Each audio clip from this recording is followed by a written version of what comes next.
বিসমিল্লাহির রহমানির রহিম। সুপ্রিয় সুধীয় দর্শক মণ্ডলী, আসসালামু আলাইকুম। আপনারা ভালো আছেন নিশ্চয়ই। এই মুহূর্তে বাংলাদেশের যে প্রান্তে বসে কিশোর বাতায়নের লাইভ ক্লাস উপভোগ করছেন, সবাইকে বিকেলের ক্লাসে সাদর আমন্ত্রণ জানাচ্ছি। আমি আহমদ হোসাইন, সহকারী শিক্ষক, government laboratory high school, Rajshahi. সবাইকে শুভ অপরাহ্ন। সুপ্রিয় শিক্ষার্থী বন্ধুরা, আমরা তোমাদের বাংলা ব্যাকরণ ক্লাস নিয়ে হাজির হয়েছি।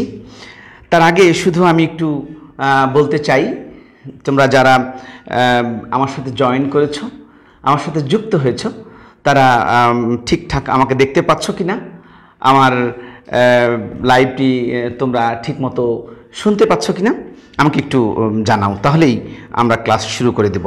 ওকে, আমি দেখতে পাচ্ছি যে হ্যাঁ, আমাদের অনেক বন্ধু বাই দিস টাইম যুক্ত হয়ে গেছে। তোমাদের আজকের ক্লাসে সাদর আমন্ত্রণ জানাচ্ছি আমি, তোমাদের আহমেদ স্যার। তবে আমরা ক্লাসের শুরু করার আগে তোমাদের একটা ছোট্ট রিকোয়েস্ট করব। তোমরা যারা যুক্ত হয়েছো তারা ঝটপট নিজেদের টাইম লাইনে, বিভিন্ন গ্রুপে, বিভিন্ন পেজে ক্লাসটি শেয়ার করে দাও। আর তোমাদের যে সকল বন্ধুরা এখন আমাদের সাথে যুক্ত হয়নি, হয়তো ঘুমোচ্ছে অথবা অন্য কোনো কাজে ব্যস্ত, তাদেরকে টেক্সট করে, মেসেজ করে বলে দাও আমাদের বাংলা ক্লাস শুরু হয়ে গেছে। তো যাই হোক, আমরা এখন ক্লাসে চলে যাব। আমরা কি পড়ব অলরেডি তোমরা সেটা জানো।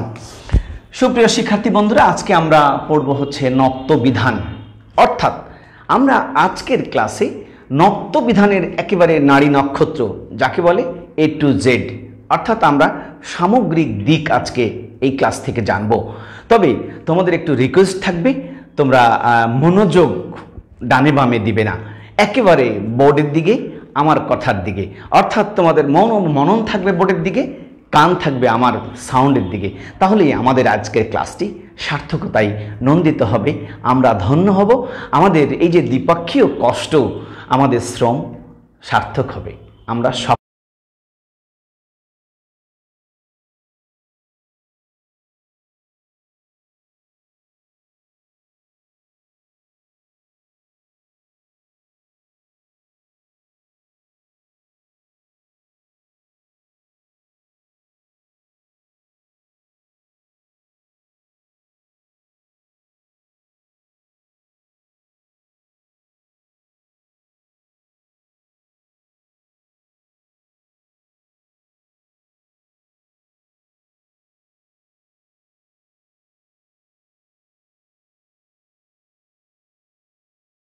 এই শব্দটা তৈরি করা হয়েছে। আমরা জানি যে মূর্ধন্য ন এর সাথে যুক্ত হয়েছে এই তয়ে বয়। এটি একটি প্রত্যয়। কেমন প্রত্যয়? এই প্রত্যয়টা অনেকগুলো অর্থ দেয়। সাপোজ আমি যদি এরকম বলি যে কখনো এই তটা যেমন এরকম বলে যে ভাব অর্থ দেয়, ভাব। আমি যদি এরকম বলি বন্ধুর সাথে তয়ে বয় লাগাইলে বন্ধুত্ব, তার মানে কি? বন্ধুত্ব কাকে বলে? ফ্রেন্ডশিপ। বন্ধুত্বের ভাবকে বলে বন্ধুত্ব। আমি যদি এরকম বলি যে এইটার অর্থ হচ্ছে কি, কি বলে? মালিকানা, মালিকানা। সাপোজ আমি বললাম এরকম, এই সত্য, স মানে নিজ, তয়ে বয়ে মানে মালিকানা, তাহলে সত্য মানে কি? সত্তাধিকারী থেকে এসছে। হ্যাঁ, আর এখানে আমরা এটার অর্থ জানবো। তয়ে বয়ের এই অর্থটা হয়েছে সংক্রান্ত, সংক্রান্ত। তাহলে আমি এখন এই বললাম, যদি এই বলি তাহলে এই হচ্ছে মূর্ধন্য ন আর এই ত, সংক্রান্ত। তাহলে আমরা নত্ব মানে পেলাম কি? মূর্ধন্য ন সংক্রান্ত। ঠিক আছে?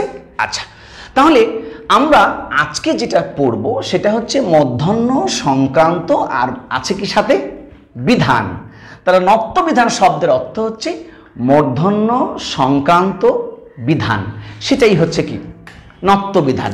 ওকে, তাহলে চলো এইবার আমরা হচ্ছে কি করি, এইটার একটা সংজ্ঞা জানার চেষ্টা করি যে আমরা নত্যবিধানটা কাকে বলি। হ্যাঁ, আমরা এইটার একটা সংজ্ঞা জেনে নিই। তাহলে আমরা সংজ্ঞাটা এরকম হবে যে যে বিধান অনুসারে, যে বিধান অনুসারে অনুসারে তৎসম শব্দে, তৎসম শব্দে মূর্ধন্য ন লিখিত হয় তাকে নত্যবিধান বলে। সহজ কথা।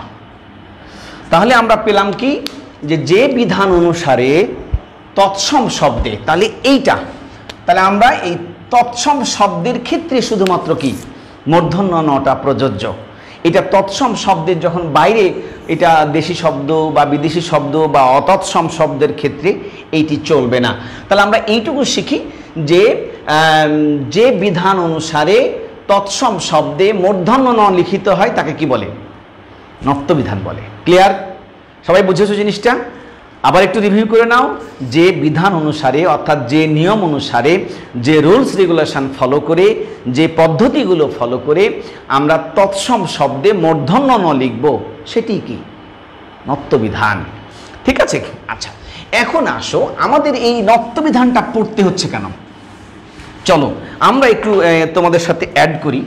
দেখো, বেসিক্যালি হচ্ছে এই নত্যবিধানে একটি হচ্ছে দন্তন্য ন আর একটি হচ্ছে মূর্ধন্য ন। এই দুটি বর্ণের সমস্যা, একটা কি দন্তন্য ন আর একটা হচ্ছে মূর্ধন্য ন। এই দুটি বর্ণেই মূলত আমাদের এই নত্যবিধানের জন্ম দিয়েছে। অর্থাৎ আমরা ন কোনটা শিখবো, ঝামেলাটা কোথায় হয়? দেখো, এই দুটির মধ্যে একটা মিল আছে। খেয়াল করো, ভালো করে খেয়াল করো, আমরা কিন্তু এখনো যাইনি। এই মিলটা কি আছে? মিল হচ্ছে উচ্চারণগত বা ধ্বনিগত মিল আছে। এইটা হচ্ছে মিল, ধ্বনিগত মানে কি? আমি বললাম এরকম, এ একটা মন, অর্থাৎ এই মন মানে হৃদয়, এই মন মানে 40 শের। তাহলে এই 40 শের আমি কিন্তু উচ্চারণ করে কোনো মতেই বোঝাতে পারবো না কোনটা 40 শের আর কোনটা মন বা হৃদয়। অর্থাৎ আমার ধ্বনিগত মিল আছে, এই জন্যই আমাদের ঝামেলাটা বেশি হয়। আচ্ছা, অমিল আছে কি? অমিল দেখো, অমিল দুটি ক্ষেত্রে আছে। নত্যবিধানের দন্তন্য এবং মূর্ধন্য দুটি অমিল আছে। একটি হচ্ছে আকৃতিগত, অর্থাৎ একটার হচ্ছে মাত্রা ফুল, একটার মাত্রা হাফ। আর একটা হচ্ছে উচ্চারণ স্থানগত, এই দুটি মিল আছে। তাহলে এই হচ্ছে আকৃতিগত আর এই হচ্ছে উচ্চারণের স্থানগত। মানে কি? এইটা দন্তমূল থেকে উচ্চারিত হয়, আর এর দাঁতের মাড়ির অর্থাৎ মূর্ধা থেকে উচ্চারিত হয়। শুধু এটাকে বলা হয় দন্তন্য ন, আর এটাকে বলা হয় কি? মূর্ধন্য ন। বোঝা গেছে? তাহলে এই বেসিক্যালি এই ধ্বনিগত মিল থাকার কারণে আমরা কোথায় দন্তন্য লিখি আর কোথায় মূর্ধন্য ন লিখি, এই কনফিউশনটাই আমরা কি বলে যে সবাই ম্যাক্সিমামই আমরা পড়ি। এই জন্য আমাদের কাছে নত্যবিধানের গুরুত্ব সীমাহীন।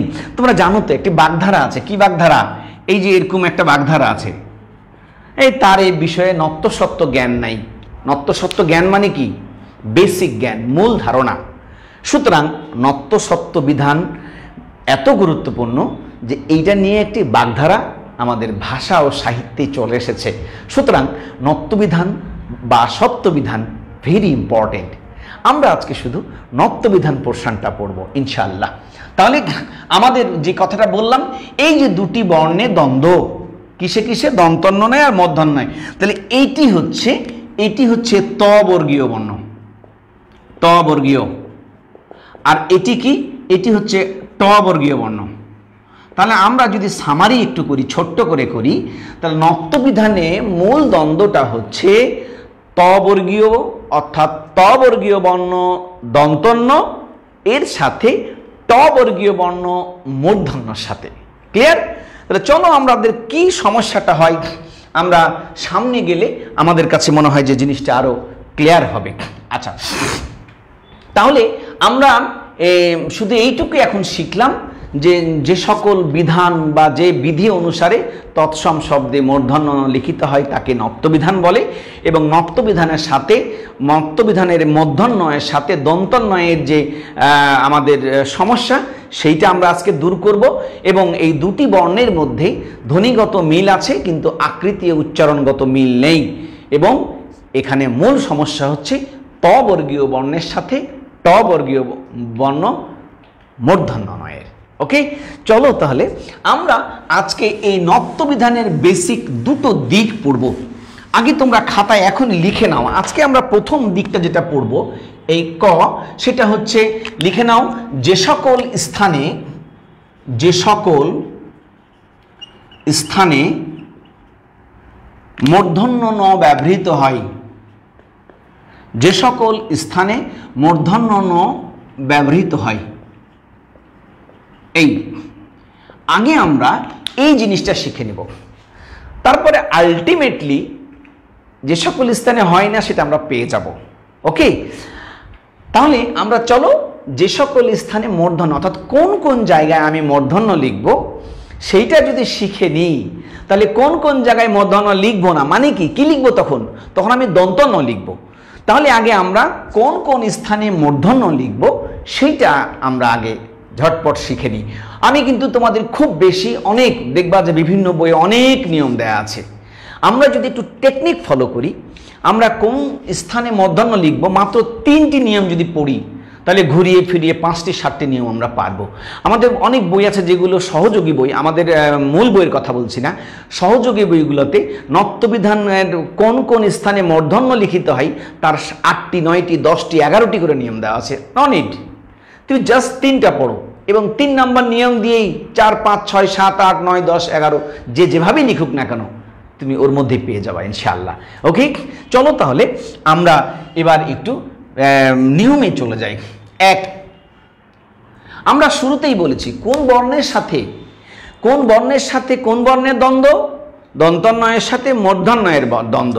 তাহলে দন্তন্য কি বর্গীয় বর্ণ? ত বর্গীয় বর্ণ। তাহলে যার সাথে দ্বন্দ্ব আছে তার ধারে কাছেও থাকবে না। তাহলে আমরা 1 নম্বর লিখব যে ট বর্গীয় বর্ণের সাথে ট বর্গীয় বর্ণের সাথে মূর্ধন্য ব্যবহৃত হয়। এই হচ্ছে একটা নিয়ম। কোন বর্ণের সাথে? ট বর্গীয়। তাহলে ট বর্গীয় বর্ণের সাথে এখানে অবশ্যই আমরা ব্র্যাকেটে বলে দিতে পারি, এখানে ট বর্গীয় বর্ণ কয়টা? 5টা, কিন্তু ব্যবহার আছে মাত্র 3টার, একটি ট, ঠ আর হচ্ছে এই ড। ট বর্গীয় বর্ণের সাথে মূর্ধন্য ব্যবহৃত হয়। তাহলে আমরা যেমন এরকম লিখতে পারি, সাপোজ এই ঘন্টা, এই মাত্রা খেয়াল করবা, ঘন্টা। আমি বললাম এরকম কণ্টক, এই টয়ের সাথে যুক্ত হয়েছে। তো ট বর্গীয় বর্ণের সাথে অবশ্য যুক্ত হয়ে লিখলে ভালো হয়, যুক্ত হয়ে মূর্ধন্য ব্যবহৃত হয়। আমরা ঠ দিয়ে দিই, এমন সাপোজ এটা বললাম এই লুণ্ঠন, দন্তন্য হবে, এটা মূর্ধন্য, লুণ্ঠন। আমি বললাম এই যে কণ্ঠ, আমাদের আকুণ্ঠ, কণ্ঠ, ড দিয়ে লিখতে পারো, আমি এরকম লিখতে পারো হচ্ছে কাণ্ড, হতে পারে ভণ্ড, এই তো ইত্যাদি ইত্যাদি ইত্যাদি। আমাদের 1 নম্বর নিয়মটা শেষ। সেইটা হচ্ছে কি, ট বর্গীয় বর্ণের সাথে যুক্ত হয়ে মূর্ধন্য ব্যবহৃত হয়। আচ্ছা, এবার চলো আমরা 2 নম্বর নিয়মটা শিখে নিই। 2 নম্বর নিয়মটা আমি 2 নম্বর নিয়মটাকে আমরা একভাবেও পড়তে পারি, পাঠ করেও পড়তে পারি। আমি তোমাদের বোঝার স্বার্থে, হৃদয়ঙ্গম করার প্রয়োজনে আমি এটিকে 2টি পোর্শনে পড়াবো। ওকে, খেয়াল করো তাহলে। আমরা এই 2 নম্বর নিয়মে এসে দেখো 3টি বর্ণ, একটি হচ্ছে রি, র আর এই মূর্ধন্য স, এরপরে মূর্ধন্য ব্যবহৃত হয়। এই হচ্ছে একটি নিয়ম। রি র মূর্ধন্য স এর পরে কি হয়? মূর্ধন্য ব্যবহৃত হয়। আমরা উদাহরণ যদি দিই, সাপোজ এরকম লিখলাম এই ঋণ, আমি লিখলাম এরকম এই ব্যাকরণ, তার রি এর পরে মূর্ধন্য, র এর পরে মূর্ধন্য, আর লিখলাম হচ্ছে বিশেষণ, মূর্ধন্য স এর পরে মূর্ধন্য। এখন আমি যে বললাম যে এই যে রি র মূর্ধন্য স, এগুলোর বিকল্প ব্যবহার আছে, আমি এই জন্য এটাকে বললাম আলাদা করে পড়াবো। বা বললাম হচ্ছে কি রিকার, রিকারটা কেমন? এইরকম, হ্যাঁ। রেফ অবলিক রফালা, এটা কেমন? এইরকম অথবা এইরকম। এবং থাকলো কি? মূর্ধন্য ষ। এবং যুক্ত হয়ে মূর্ধন্য ষ ব্যবহৃত হলে তারপরে মূর্ধন্য ব্যবহৃত হয়। এই ক্লিয়ার, একদম মানে পরিষ্কার কথা। আমরা এখানে বললাম, এখানে দেখো এই রিটা দুইভাবে ব্যবহার হয়, এই জন্য আমরা নিয়মটাকে দুইভাবে উপস্থাপন করেছি। রিটা কখনো পূর্ণরূপে হতে পারে, কখনো সংক্ষিপ্ত রূপে রিকার হিসেবে হতে পারে। রটা কখনো পূর্ণরূপে আসতে পারে, যেখানে পূর্ণরূপে এসছে, কখনো নাও আসতে পারে। র এর দুটি সংক্ষিপ্ত রূপ, একটি রেফ, একটি রফালা। মূর্ধন্য ষটা কখনো পূর্ণরূপে আসতে পারে, কখনো বিলীন রূপে আসতে পারে। সে অন্য বর্ণের সাথে যুক্ত যখন হয় এই মূর্ধন্য ষ, তখন বিলীন হয়ে যায় কখনো কখনো, তারপরেও কিন্তু তার প্রভাবটা বজায় থাকবে। এরপরে কি হবে? মূর্ধন্য ষ ব্যবহৃত হবে। আমরা উদাহরণ দিই, তাহলে বুঝতে পারবা। সাপোজ এখানে দেখো, আমি বললাম এরকম, দেখো ঋণ, আমি বললাম হচ্ছে এই তৃণ। এখানে দেখো, এখানে ছিল ঋণ পূর্ণরূপ, এখানে রিকার আছে, ঋণাই তৃণ। আমি বললাম এরকম ঘৃণা, ঘৃণা। ক্লিয়ার? র দিয়ে দাও, আমরা এখানে ব্যাকরণ ছিল, আমরা এখানে বর্ণ দিব, বর্ণ। হ্যাঁ, আমরা এখানে কর্ণ দিতে পারি, কর্ণ, কান। রেপ দিয়ে দাও, এইটা হবে এরকম আমন্ত্রণ, তয় রফালায়ের পরে মধ্যাহ্ন, আমন্ত্রণ, নিমন্ত্রণ। ওকে, এখন দেখো এখানে মধ্যাহ্ন স ডাইরেক্ট আছে। আমি বললাম এরকম, আমি বললাম হচ্ছে এই এরকম, দেখো রক্ষণ। এই রক্ষণ দেখো, এখানে মধ্যাহ্ন স ডাইরেক্ট নাই, কিন্তু বিলীন হয়ে আছে। এর মধ্যে কি আছে? ক যুক্ত মধ্যাহ্ন স। এই মধ্যাহ্ন স হওয়ার কারণে এইটা কি হয়েছে? মূর্ধন্য হয়েছে। ক্লিয়ার? আমার মনে হয় যে তোমরা জিনিসটা একেবারে পরিষ্কারভাবে বুঝতে পেরেছো। তারপরেও যদি কারো কোনো প্রশ্ন থাকে, আমাদের কমেন্ট বক্স আছে, কমেন্ট বক্স। অনেকেই আমাকে দেখছি যে আমার ফেসবুক অ্যাকাউন্টে মেসেঞ্জারের কমেন্ট দিচ্ছ, আমি তাদেরকেও কি সাধ্যমতো রিপ্লাই দিচ্ছি। এখানেও আমি চেষ্টা করি তোমাদের রিপ্লাই দিতে। ওকে, তাহলে দেখো এই যে আমরা যে চিত্রটা এখন পেলাম, এটা হচ্ছে 2 নম্বর নিয়মের। এবার 3 নম্বর যে নিয়মটা আছে, এটি খুবই গুরুত্বপূর্ণ এবং এটি বোঝার জন্য তোমাকে একটু রিফ্রেশ হতে হবে, একদম নড়ে চড়ে বসতে হবে, মনোযোগী হতে হবে, তাহলেই তুমি কি 3 নম্বর নিয়মটি ধরতে পারবে। চলো আমরা এবার 3 নম্বর নিয়মে চলে যাই। ওকে, আমি ব্যক্তিগতভাবে এই 3 নম্বর নিয়মটা যখন বাচ্চাদের পড়াতে যাই, তখন এটিকে আমি বলে থাকি এটি একটি ব্যবধানের নিয়ম। এটি 2-এরই আরেকটা পার্ট, তবে 2-এর সাথে পার্থক্যই হচ্ছে ব্যবধান বা গ্যাপের পার্থক্য। এই জন্য এটিকে আমি বলি কি ব্যবধানের নিয়ম। দেখো আমরা আগে পড়েছিলাম রি, র, মূর্ধন্য স এর পরে, তাহলে এইটুকু আমরা 2-এ পড়েছি। রি, র, মূর্ধন্য স এর পরে কি হয়? রি, র, মূর্ধন্য স এর পরে মূর্ধন্য হয়, তাই না? আচ্ছা, রি, র, মূর্ধন্য স এর পরে এখন এখানে কতগুলো গ্যাপ তৈরি হলো। স্বরবর্ণ, স্বরবর্ণ, ক বর্গীয় বর্ণ, ক বর্গীয় বর্ণ, প বর্গীয় বর্ণ, প বর্গীয় বর্ণ, অন্তস্থ অ, হ আর অনুস্বার। তাহলে এখানে মোট 24টি স্বরবর্ণ। কয়টি স্বরবর্ণ? হচ্ছে 11টি।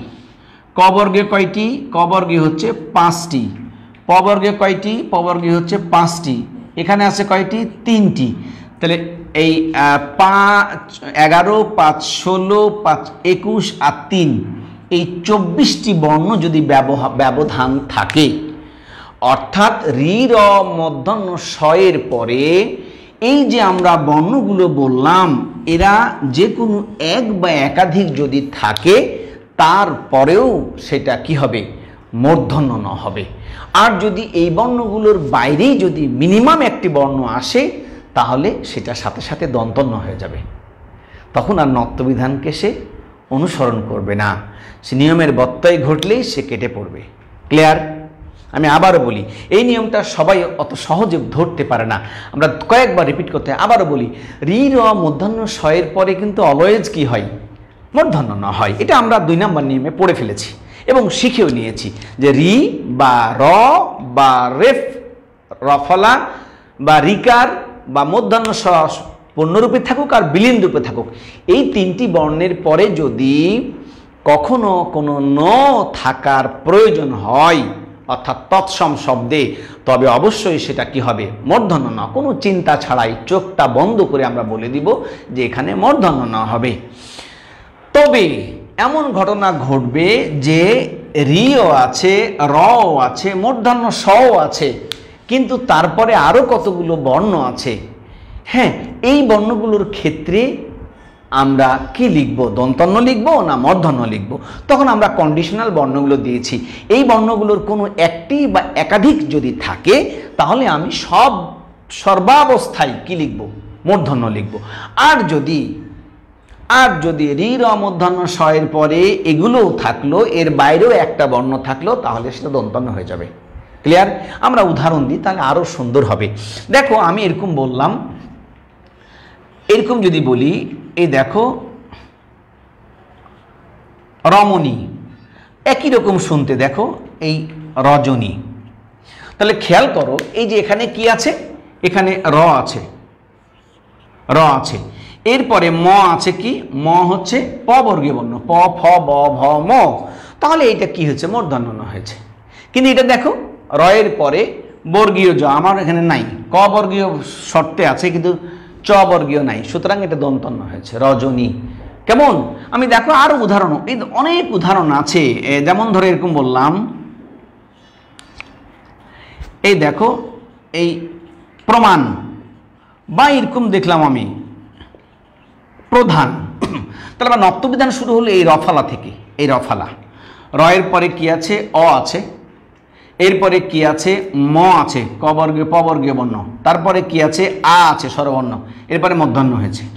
কিন্তু দেখো এই র আছে, অ আছে, কিন্তু এই দেখো ধ চলে এসছে। আমার ধ কিন্তু কন্ডিশনাল বর্ণ নয়, এরপরে আ থাকলেও এখানে দন্তন্য ছাড়া মূর্ধন্য লেখার কোনো সুযোগ নাই। ক্লিয়ার? এই জন্য এটি কি হয়েছে? এখানে দন্তন্য হয়েছে। একেবারে ক্লিয়ার?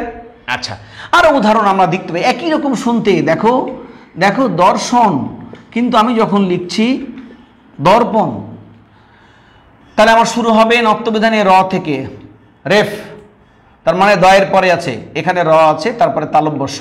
তালব্যস্য আমার কন্ডিশনে নাই, তাই দন্তন্য হয়েছে। কিন্তু এখানে রেপের পরে প আছে, প আমার কন্ডিশনাল বর্ণ, তাই এখানে মূর্ধন্য হয়েছে। ক্লিয়ার? তুমি দেখো যে আমাদের এই যে আমরা এইটা লিখি, বানানটা লিখি, মূর্ধন্য বানানেই মূর্ধন্য নাই,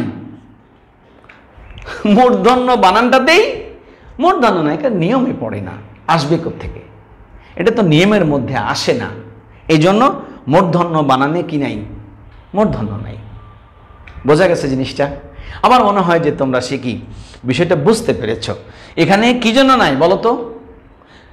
দীর্ঘ, অর্থাৎ আমার রেফের পরে শুরু হবে কি নিয়ম, তো রেফের পরে, রেফ মানে র, রয়ের পরে ধ, ধ আমার কন্ডিশনে নাই, সুতরাং এটা কি হয়েছে?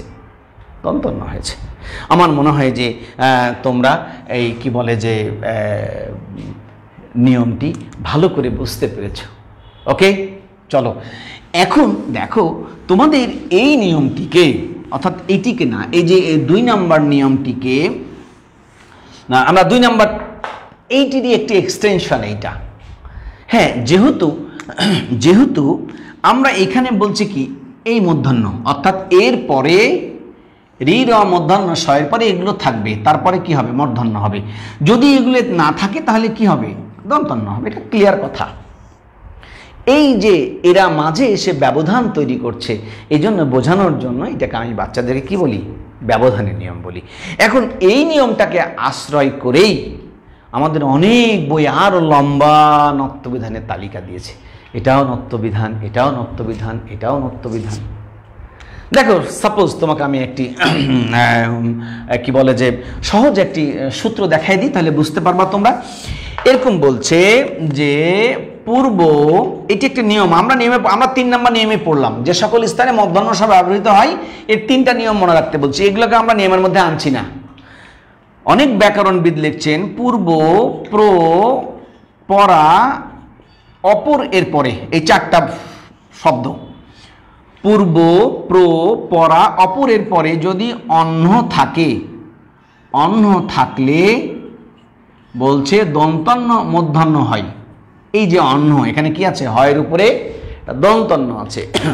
তার মানে কি, সর্বদা এরকম বলছে উনি, পূর্ব যোগ এই অন্য, এখন দন্তান্ন কি হয়ে যাবে, সন্ধি হবে এখানে, আর দন্তান্ন মধ্যাহ্ন হয়ে যাবে, এই পূর্বাহ্ন, এই পূর্বাহ্ন হয়ে গেল। এরকম প্র যোগ অন্য, তাহলে কি বলছে ওনারা, এটা হয়ে যাবে প্রাহ্ন। এরকম বলছে পরা যোগ অন্য, সমস্ত শব্দটা কি হয়ে যাবে, পরাহ্ন। বলছে কি অপর যোগ অন্য, শব্দটা হয়ে যাবে কি, অপরাহ্ন। কিন্তু আমি যদি গভীরভাবে, তুমি যদি একটু গভীরভাবে খেয়াল করো, এই নিয়মটাই এখন তুমি এর মধ্যে খাটাও, আলাদা করে আর এটা নিয়ম তোমার শেখার দরকার নাই। এখন এই নিয়মটিকেই তুমি আলাদা এখন খাটাও, মাথার মধ্যে আনো, যে আমি অত দূর যাবো না, এগুলো ঝামেলার মধ্যেই যাব না, আমি এইখানে যাব না, বাদ এগুলো। এখন আমি এইটুকু চিন্তা করি, আমার শুরু হচ্ছে কি পুর, পুর এই রেফ থেকে শুরু হচ্ছে, এই তো রেফের পরে কি আছে ব, এই যে প বর্গীয়তে ব আছে, ব এর পরে কি আ স্বরবর্ণ আছে, এরপরে কি আছে হ, হ আছে, এরপরে কি হবে মধ্যাহ্ন। আমার এগুলো দেখার দরকারই নেই। দেখো প্রাহ্ন, র এর পরে আ হ মধ্যাহ্ন, র এর পরে আ হ মধ্যাহ্ন, অপর র এর পরে আ হ মধ্যাহ্ন। দেখো এরকম আছে, এই সাপোজ সাই যোগ অন্য, এখানে কিন্তু সায়ান্নই হচ্ছে, বা এরকম বললাম মধ্যাহ্ন বোঝাচ্ছে না, মধ্য যোগ অন্য, এখানে কিন্তু মধ্যাহ্নই থাকছে। কেন এটা হচ্ছে না, কেন এখানে মধ্যাহ্নটা দন্তান্নটা মধ্যাহ্ন হচ্ছে না? দেখো এই শব্দগুলোর মধ্যে কোথাও রি র মধ্যাহ্ন স নাই। এখানে দেখো রি র মধ্যাহ্ন স আছে, প্রত্যেক জায়গায় র আছে একটা, এখানে রেপ আছে, এখানে রফলা র আছে, এখানে র আছে, এখানে র আছে, এখানে কিচ্ছু নাই। এই জন্য এটিকে কি বলা হয়, এটিও এই 3 নম্বরই একটা অংশ। আমার মনে হয় যে তোমরা বিষয়টি কি ভালোভাবে ধরতে পেরেছো না? নিশ্চয়ই পেরেছো। আমি জানি তোমরা খুবই ম্যারিটোরিয়াস। এবার চলো আমরা চলে যাব, এবার হচ্ছে সেকেন্ড পোর্শনে, আমরা এবার খ পোর্শনে চলে যাবো। এতক্ষণ ক পোর্শন পড়লাম, যে সকল স্থানে মূর্ধন্য ন ব্যবহৃত হয়। এবার আমরা খ পোর্শনে চলে যাব, যে সকল স্থানে মূর্ধন্য ন ব্যবহৃত হয় না। ঠিক আছে, চলো যাই। তাহলে এইবার আমরা হচ্ছে খ পোর্শনে চলে যাব। খ পোর্শনটা কি ছিল, যে সকল স্থানে মূর্ধন্য ব্যবহৃত হয় না। না তাহলে কি হবে, কমন কথা, যেখানে মূর্ধন্য ন ব্যবহৃত হয় না সেখানে কি হবে, দন্তান্ন ব্যবহৃত হবে। ওকে, চলো তাহলে 1 নাম্বার আমরা চলো। প্রথমেই বলেছি কার সাথে দ্বন্দ্ব, মূর্ধন্য এর দন্তান্নর সাথে। দন্তান্ন কোন বর্গীয় বর্ণ, ত বর্গীয় বর্ণ। তাহলে চলো আমরা এবার দেখি। 1 নাম্বার লেখো, ত বর্গীয় বর্ণের সাথে মূর্ধন্য ব্যবহৃত হয় না। ত বর্গীয় বর্ণের সাথে মূর্ধন্য ব্যবহৃত হয় না, তাহলে কি হয়, দন্তান্ন হয়। দেখো আমি একদম খেয়াল করো, এই যে দেখো প্রাণ মধ্যাহ্ন না, যেই ব্যবহৃত হবে ত সেই দন্তান্ন হয়ে যাবে, প্রান্ত। এই কয়রফলা এই মধ্যাহ্ন, যেই দ যুক্ত হবে সেই দন্তান্ন হয়ে যাবে ক্রন্দন। গয়রফলা এই দন্তান্ন, যেই হ যুক্ত হবে সেই হয়ে যাবে গ্রন্থ। ক্লিয়ার? ওকে, 2 নাম্বার চলো এবার আমরা। 2 নাম্বারে হচ্ছে সমাসবদ্ধ শব্দে মূর্ধন্য ব্যবহৃত হয় না। সমাসবদ্ধে সমাসবদ্ধ শব্দে কখনো মূর্ধন্য ব্যবহৃত হয় না। যেমন তুমি লিখবে এখানে দেখো, এই সর্বনাম, এখানে নিয়ম অনুযায়ী স্বর র আছে, র এর পরে প বর্গীয় বর্ণ ব আছে, তারপরে মূর্ধন্য হওয়ার কথা ছিল, হচ্ছে না, কারণ এটি সমাসবদ্ধ শব্দ বলে। সর্বনাম আমরা লিখব হচ্ছে দুর্নীতি, আমরা লিখব হচ্ছে দুর্নাম, আমরা লিখব হচ্ছে ত্রিনয়ন, আমরা লিখব হচ্ছে অগ্রনায়ক। এখন প্রশ্ন হতে পারে, তোমাদের মনে প্রশ্ন জাগতে পারে, স্যার এরা কি অপরাধ করলো, কেন সমাসবদ্ধ শব্দে মূর্ধন্যের ব্যবহার হবে না, অপরাধটা কি? তাই না, এটা প্রশ্ন আসতে পারে না যে এদের অপরাধটা কি?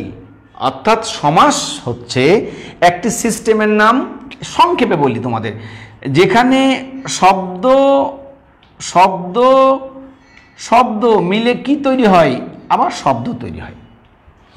এখন যেহেতু মূল শব্দে, আচ্ছা এই যে এগুলো হলো, এগুলো হচ্ছে কি বেসিক মৌলিক শব্দ, আর এখানে সাধিত শব্দের ক্ষেত্রে কিছু কিছু ক্ষেত্রে কিন্তু কি হয়, সন্ধিতেও তোমরা 6-7 বইয়ে পড়েছো সন্ধি সাধিত ও সমাস সাধিত। আমাদের নবম দশম শ্রেণীর বইয়ে শুধু সমাসবদ্ধ আছে বলে আমি এইটা দিলাম।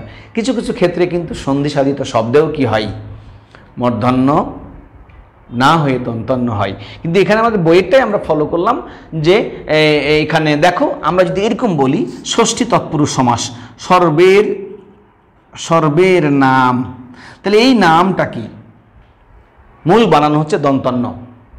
এখন এইটা একটা শব্দ, এটা একটা শব্দ মিলে তৈরি হয়েছে কি ষষ্ঠী তৎপুরুষের উদাহরণ সর্বনাম। তাহলে এই সর্বনাম হওয়ার কারণে এই রেফ, অর্থাৎ আগের শব্দের রেফ পরের শব্দের দন্তন্যকে প্রভাবিত করে আর মূর্ধন্য করতে পারে না। এই জন্য সমাসবদ্ধ শব্দে নত্যবিধানের মাতবরি চলে না। ক্লিয়ার? তাহলে এরকম হতে পারে যে নীতির অভাব, অব্যয়ীভাব সমাস, নামের অভাব, হ্যাঁ, বা নাম, তাও হবে দুর্নাম। তিন নয়নের সমাহার, ত্রিনয়ন, অগ্রের নায়ক, অগ্রনায়ক। তাহলে এই কারণে তোমরা, আমার মনে হয় যে জিনিসটা বুঝতে পেরেছো, এই কারণে কি হচ্ছে, নত্যবিধান এখানে কাজ করতে পারছে না। ওকে, চলো এরপরে আমরা হচ্ছে 3 নম্বরে চলে যাব। আমরা 2 নম্বর শিখলাম কি, 2 নম্বর শিখলাম হচ্ছে যে সমাসবদ্ধ শব্দ। 1 নম্বর কি শিখলাম, ত বর্গীয় বর্ণের সাথে, 2 নম্বর হচ্ছে সমাসবদ্ধ শব্দ, আর 3 নম্বর হচ্ছে এই অতৎসম। অতৎসম এর মধ্যে কি হতে পারে, এর মধ্যে হতে পারে বাংলা, হতে পারে বিদেশি, হতে পারে তদ্ভব, হতে পারে। তাহলে অতৎসম, আমরা নত্যবিধান চলবে অলওয়েজ তৎসম শব্দে খাটবে, এটার প্রভাব অলওয়েজ তৎসম শব্দে। যদি শব্দটাই অতৎসম হয় তাহলে কি হবে, সেটা আর নত্যবিধান সেখানে কাজ করবে না, সেখানে দন্তন্যই লিখতে হবে। দেখো আমরা উদাহরণ দিই, সাপোজ আমরা এরকম লিখলাম, দেখো আমরা ট ঠ ড এর কথা বলেছিলাম, কাণ্ড ভণ্ড, আমি এরকম বললাম ইংরেজিতে শব্দ এরকম লিখলাম, ধরো এরকম লিখলাম লন্ডন, ইংরেজি শব্দ, এখানে দন্তন্য হলো লন্ডন। আমি ওখানে বললাম ধরো র এর পরে আ থাকলে মধ্যন, আমি লিখলাম এখানে কোরআন, আরবি শব্দ, হবে না এখানে। ফার্সি থেকে এসছে এই দূরবীন, দূরবীন, অথচ নিয়ম হয় র এর পরে প বর্গে বর্ণ, তারপরে স্বরবর্ণ দীর্ঘই, তারপরে মধ্যাহ্ন হওয়া হলো না, দূরবীন। তারপরে আমি এরকম লিখতে পারলাম, সাপোজ যেমন ধরো আমি আরও উদাহরণ আছে, সাপোজ এইরকম অতৎসম শব্দটা এরকম ছিল, এই স্বর্ণ ছিল তৎসম, এখান থেকে কি সোনা, হবে না। কর্ণ থেকে কান, হবে না। তার মানে অতৎসম শব্দে মূর্ধন্য ব্যবহৃত হবে না, এটা দন্তন্য হবে। ঠিক আছে। 4 নাম্বার হচ্ছে ক্রিয়াবাচক শব্দে মূর্ধন্য ব্যবহৃত হয় না, কি হয় তাহলে দন্তন্য। কেমন, এটা হচ্ছে যেমন ধরুন করেন, ধরেন, মারেন, করেন, ধরেন, মারেন। ঠিক আছে, ক্লিয়ার? এখন তোমাদের কাছে আমার একটা প্রশ্ন, তোমরা যারা আমাকে এখন দেখছো, ক্লাসটি উপভোগ করছো, তাদের কাছে আমার একটা প্রশ্ন। আমি একটি উদাহরণ যদি লিখি, দেখো তো কোনটা নত্যবিধানকে ফলো করে হয়েছে? এটি হয়েছে না এটি? কোনটি সঠিক? এইটি সঠিক? এটা কি 1 সঠিক না 2 সঠিক? ঝটপট কমেন্ট বক্সে লিখি তো দেখি, ঝটপট। আমি খালি দেখতে চাই যে এই যে আমার দুটো শব্দ আমি দিলাম, এই দুটো শব্দের মধ্যে কোনটি সঠিক আমি একটু দেখতে চাই যে কারা এটা লিখছো। ঝটপট 2 সঠিক। একটু খালি আমি দেখতে চাই যে কারা এটা লিখেছো। তানভীর রহমান সে লিখেছে করুন। তানভীর রহমান 2 বলেছে, দেখতে পাচ্ছি আমি। জসিম ভুইয়া সে লিখেছে করুন, 1 লিখেছে। মাহিন কবির সে 2 ট্যাগ বলেছেন দন্তান্নলাটাকে। মাজহারুল ইসলাম 2 সঠিক। কণিকা চক্রবর্তী ইউনুস চৌধুরী একটা অ্যাকাউন্ট থেকে 1 2। ফরহাত আদিব 3-4টা 2 লিখেছে। 2 2 2 2 মানে 2 সঠিক। আচ্ছা 2 সঠিক। মাজহারুল ইসলাম, মিম সর্দার 2, মসুদুল হক 2, তারপরে 2। আমরা অসংখ্য, তাহলে 2 ঠিক মনে হয়, তাই না? আমরা অসংখ্য ভোট 2 এর পক্ষে পাচ্ছি, আমরা 1 এর পক্ষে কম পাচ্ছি। আসলে দেখো এখানে কিন্তু এটিও ঠিক, এটিও ঠিক। কেমন? এটি এই সেন্সে ঠিক, রয়ের পরে এটি হচ্ছে, এটির অর্থ হচ্ছে কি? এটির অর্থ হচ্ছে করুন, রয়ের পরে উ ব্যবধানের নিয়ম 3 নাম্বার। এটার অবস্থা শোচনীয়, যেটা শোচনীয়, তার অবস্থা শোচনীয়। আর এটি ক্রিয়াবাচক শব্দ, যেন দন্তান্ন হয়েছে, এটি ক্রিয়াবাচক। তার মানে কি? এটি নেগেটিভের, যেখানে ব্যবহৃত নেগেটিভের 4 নাম্বার, আর এটি হচ্ছে পজিটিভের 3 নাম্বার। অর্থাৎ আমরা যে সকল স্থানে মূর্ধন্যের ব্যবহার হয় তার 3 নাম্বার এটা ব্যবধানের নিয়ম। আর এটা হচ্ছে যে সকল স্থানে ব্যবহৃত হয় না, নেগেটিভের 4 নাম্বার। আমার মনে হয় যে তোমরা ব্যাপারটা বুঝতে পেরেছ। আচ্ছা, এবার আরও একটা জিনিস তোমাদের আমরা একটু জিজ্ঞেস করব, বা আরও একটা জিনিস। আমরা এই যে নিয়মগুলো এতক্ষণে পড়লাম, আমরা এই যে এতক্ষণ নিয়ম পড়লাম, কি নিয়ম পড়লাম? কোন স্থানে মূর্ধন্য ব্যবহৃত হয়, তাহলে কোন স্থানে হয়? আমরা 3টা নিয়ম পড়লাম। কোন কোন স্থানে মূর্ধন্য ব্যবহৃত হয় না? কয়টা পড়লাম? 4টা পড়লাম। এই যে 4 আর 3 7টা নিয়ম পড়লাম। কিন্তু তোমাদের বইয়ে দেখবে এরকম দেওয়া আছে, এই চাণক্য, এই মাণিক্য গণ, বাণিজ্য, চাণক্য মাণিক্য গণ, বাণিজ্য, লবণ, মন। আর যাব না, আমি এইটুকু পড়ি, এইটুকু।